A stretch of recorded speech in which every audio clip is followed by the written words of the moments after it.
Trailer trash stays out. Amanda's voice cut through the summer air like a knife as she blocked the pool entrance, her perfectly manicured hand raised to stop my kids in their tracks. This is a private pool for people who actually belong here. My twins, Jack and Sophie, both 8, clutched their towels tighter, their excited faces falling at their stepsister's cruel words. Behind Amanda, her own children lounged on designer pool floats, smirking at their cousin's rejection. But Aunt Amanda, Sophie's small voice trembled. You invited us for the pool party. That was before I realized you'd actually show up. Amanda sneered, adjusting her designer sunglasses.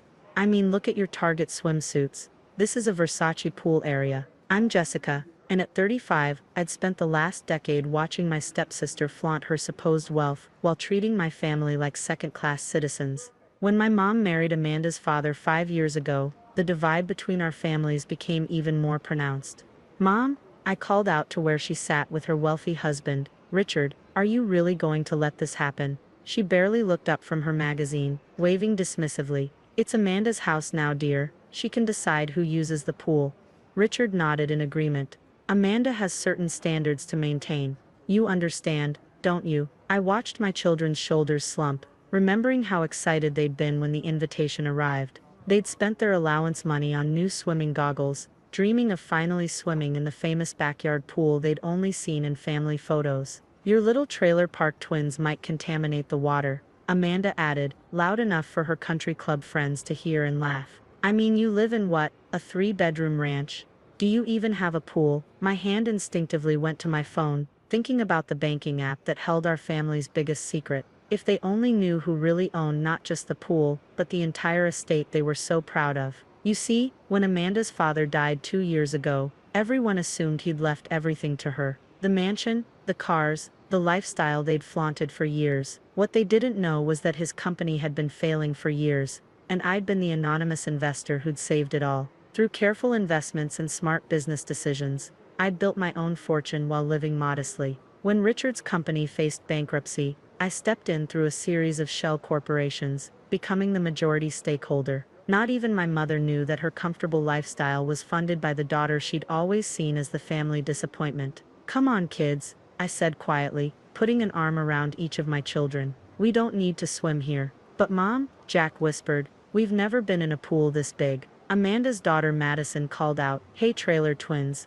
maybe you can swim in a kiddie pool from Walmart. The other children laughed, splashing water in our direction. My mother still hadn't looked up from her magazine, too absorbed in maintaining her image of upper-class sophistication. I led my kids toward the gate, their small hands gripping mine tightly. As we walked, I could hear Amanda loudly discussing her recent renovation plans with her friends. We're thinking of adding a second pool, she boasted. Something more exclusive, you know. Can't have certain elements bringing down property values. That was the moment I decided it was time. I'd maintained the charade long enough, watching them treat my children like unwanted intruders while living off my money. Once we were in the car, I pulled out my phone while the twins sat quietly in the back seat, still clutching their unused towels. Mr. Davidson, it's Jessica. I think it's time to stop the automatic payments on the Harrison estate. My banker's voice was understanding. All of them? The mortgage, utilities, staff salaries, everything, I confirmed. And please prepare the ownership transfer documents we discussed. I think the family needs to learn who really owns their luxury lifestyle. It'll take about 24 hours for the changes to take effect. Are you sure about this? I looked in the rearview mirror at my children, seeing the hurt in their eyes from their cousin's cruel words.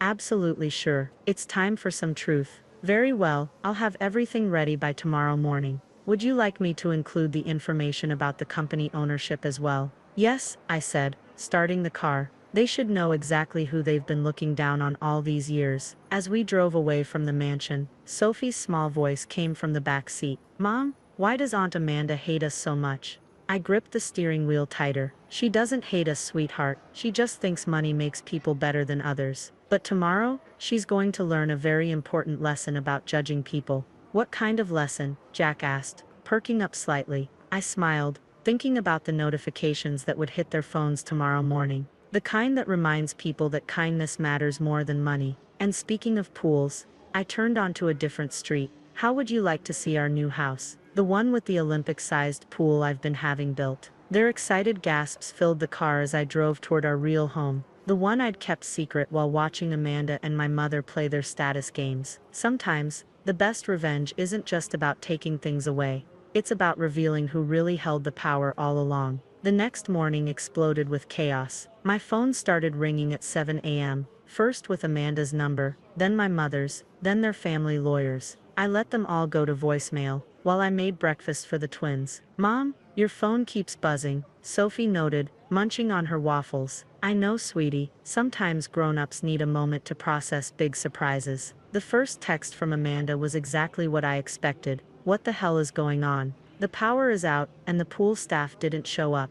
Then came my mother's message. "Jessica, there must be some mistake. The bank says all the accounts are frozen. Please call immediately." I waited until the twins were dressed before driving them to school. As we passed the mansion, we could see Amanda in her designer robe, arguing with the departing housekeeping staff in the driveway. After dropping the kids off, I drove to Mr. Davidson's office. It was time to face the music, and my family. Amanda burst into the conference room first, still in her designer workout clothes, followed by my mother and their lawyer. Their faces were a mix of panic and fury. "What have you done?" Amanda demanded, slapping a stack of papers on the table. "These documents say you own everything." "Everything? That's impossible." I stayed seated, calm and collected. "Is it impossible because I'm trailer trash, or because you never bothered to check where your money was really coming from?" My mother sank into a chair, her face pale. "Jessica, please tell me this is a mistake. You live in a ranch house. You shop at Target." "I live within my means," I corrected her. "Something none of you understood while spending my money." Amanda's lawyer cleared his throat. "Miss Harrison, these documents indicate you've been the majority shareholder of Harrison Enterprises for the past 5 years, and the true owner of the estate for the last 2. "That's right," I confirmed. "When Richard's company was failing, I bought it through my investment firm." Every renovation Amanda bragged about, every party she threw, every bill she never worried about, all paid for by the trailer trash she looked down on. "But how?" Amanda stammered. "You're nobody. You drive a Honda." I opened my laptop, displaying my portfolio. "I built my own company while you were busy judging people by their clothes and addresses. I invested wisely, lived modestly, and watched you waste money you thought you had." "Why didn't you tell us?" my mother whispered. "Would it have changed how you treated my children? Would Amanda have stopped calling them trailer twins if she knew I could buy and sell her 10 times over?" Amanda collapsed into a chair, her perfect composure cracking. "What are you going to do?" "The estate is being transferred to my name officially today. You have 2 weeks to find new accommodation, something more suited to your actual finances. You can't do this to us." Amanda shrieked. "What about my children, their friends, our reputation?" "Your children?" I raised an eyebrow. "Like how you cared about my children yesterday, when you humiliated them at the pool." My mother tried a different approach. "Darling, we're family. Surely we can work something out." "Family?" I laughed softly. "Was it family when you watched Amanda bully my kids? When you pretended not to know me at country club events? When you told people I was the unfortunate daughter who couldn't afford a better life?" The room fell silent. "The mansion's pool is being renovated next month," I continued. "I'm donating it to the local community center. Now everyone's children can swim there, regardless of what their swimsuits cost." Amanda's face crumpled. "Where are we supposed to go?" "There are some lovely 3-bedroom ranches in my neighborhood," I suggested with a smile. "You know where the trailer trash lives." As they left the conference room, defeated and shocked, my mother turned back. "When did you become so cruel?" "Cruel?" I shook my head. "No, Mom, I'm teaching the lesson you should have taught years ago. That character matters more than money." "And Amanda?" I called after her. "The twins are having a pool party next weekend at our new house. They'd love to invite their cousins, if you can handle shopping at Target for swimsuits." 1 week later, I stood in our new backyard, watching the twins splash happily in our pool with their cousins. Yes, Amanda's children had actually come, wearing Target swimsuits that Sophie and Jack had helped them pick out. The change in living circumstances had hit Amanda's family hard. They'd moved into a modest rental house, 3 streets down from my old ranch home. Their luxury cars had been repossessed, and Amanda's country club membership had been revoked when they discovered she wasn't actually a Harrison heir. "It's weird seeing Madison without her designer stuff," Sophie commented, watching her cousin tentatively learn to enjoy a simple pool noodle rather than expensive pool floats. "People change when they have to," I replied, setting out snacks that I'd prepared myself. No catering staff in sight. Amanda sat awkwardly on a regular pool chair, not the custom loungers she was used to. She'd traded her designer swimsuit for a department store version, and her perfect makeup was absent. Surprisingly, she looked younger, less strained. "Jessica," she said quietly, as I passed her a glass of lemonade, "I've been thinking about yesterday, when Madison couldn't figure out how to make her own sandwich for lunch." I sat down beside her, remembering the panicked phone call I'd received about basic life skills her children lacked. "Our chef always made their meals," she continued, "and the housekeepers did everything else. I realized I don't even know how to do laundry properly. That's why I had Sophie and Jack help you yesterday," I replied. "They've been doing their own laundry since they were 6. Your children know more about real life than mine do," she admitted, watching as Jack taught her son how to dive properly. "I thought I was giving them the best life, but maybe the best life includes knowing how to take care of yourself," I suggested. My mother chose that moment to join us, looking odd in her non-designer sundress. She'd been staying with Amanda, helping her adjust, or rather they'd been adjusting together. "I made sandwiches," she announced proudly, placing a slightly messy platter on the table. "First time in 30 years. They're not as pretty as the chefs used to be, but they're perfect, Mom," I said, genuinely touched by her effort. The kids climbed out of the pool for lunch, and I watched in amazement as Amanda's children devoured the homemade sandwiches with genuine appreciation. No complaints about crusts or demands for gourmet options. "Mom," Madison called out, "can Sophie and Jack teach us how to make these? They said they make their own lunches for school." Amanda's eyes welled up. "Of course, honey, maybe we can all learn together." Later, as the sun began to set, and the kids were drying off, Amanda approached me with an envelope. "What's this?" I asked. "Job applications," she replied,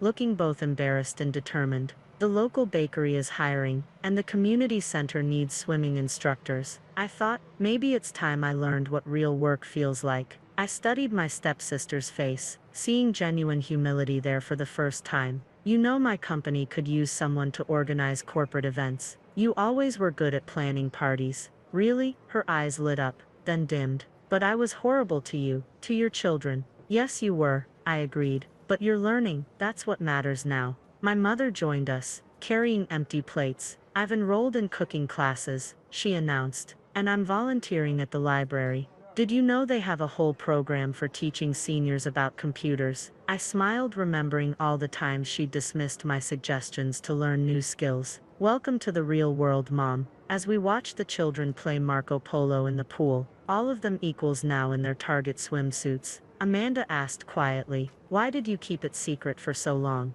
"Your success. Because money shouldn't determine how people treat each other," I replied. "I wanted my children to learn the value of work, kindness and real relationships, not just price tags and status." "Well," she said, watching her daughter share a pool noodle with Sophie, "I think we're all learning that lesson now." The sun set on our pool party, casting golden light on all the children playing together. No designer labels or status symbols between them. Sometimes the biggest wealth isn't in bank accounts or mansion pools. It's in the moments when people finally understand what really matters. My mother squeezed my hand. "We were wrong about so many things." "Yes," I agreed, "but you're learning, and that's worth more than any fortune." As I watched Amanda help the kids clean up the pool toys, something she'd never have done before, I knew that sometimes the best revenge isn't about punishment at all. Sometimes it's about giving people the chance to become better versions of themselves. Maybe that was the greatest luxury of all.